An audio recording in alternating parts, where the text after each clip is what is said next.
Now this is Kampong Ayer. It is home to over 40,000 people living in over 40 villages dotted along the Brunei River. Now people over centuries have come here to find out what makes this place essentially Bruneian.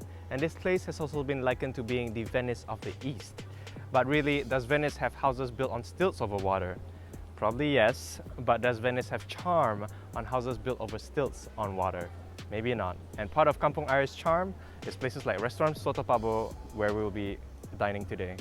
Now the story of this restaurant begins whenever the founders of this restaurant, Pangeran Haji Abu Bakar Pangeran Haji Osman and his wife would serve their famous and original bowl of soto to both families and friends alike during functions. Now over a period of time, the popularity of that dish has led them to opening a fully fledged restaurant which we see here today.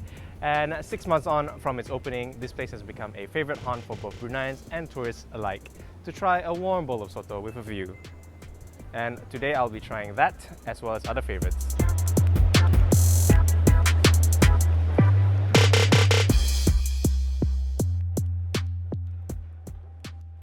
So this is the Lukan Bakar. Lukan is just the word for the local seawater clam, and Bakar because it's been charcoal grilled on a barbecue pit. And I'm just gonna go ahead and straight away try it with a hint of the sambal. Now this sambal, I should mention, is made of, amongst other things, vinegar, chili, sugar, lime, and also fish sauce and shrimp paste. And I can't remember everything, but they won't tell me everything anyway because it's a special recipe. But let's just try it and tell you that it is quite hot. Even if you don't prefer the spicy sambal, you can just have it as it is. They've already mixed it with sambal, which is not as hot, and you can really taste the smoky charcoal grill taste of it, and it's just nice seafood that's just been barbecued to perfection, and it's all right. It's good, you know, side dish. I wouldn't recommend you have just lukan for your main meal, but it's nice, it's tasty, and it comes well presented. I even got an onion flower, so what more could you ask for?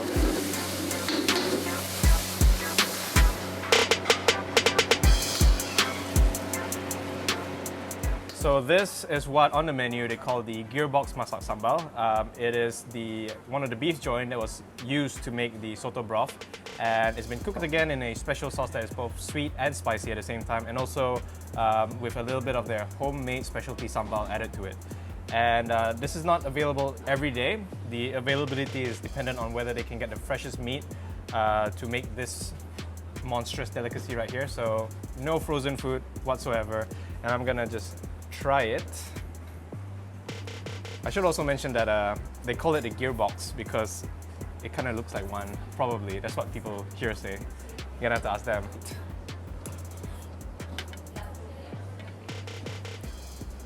No, that was just divine. So soft, so juicy, really tender.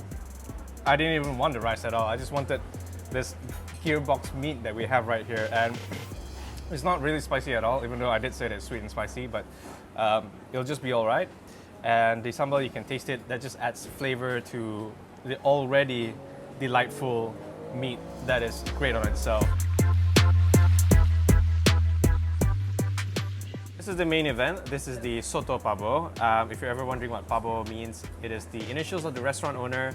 His name is Pangeran Haji Abu Bakar Pangeran Haji Osman, so do say hi to him if you ever see him around.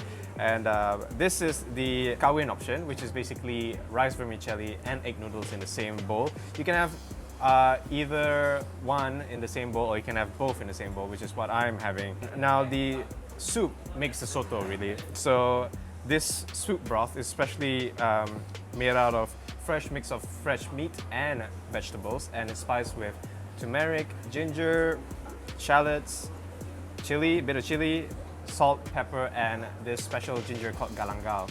It's aromatic, it's flavorful, and people mostly have it during Hari Raya as a staple comfort food during their open houses. So let's see what the hype is all about.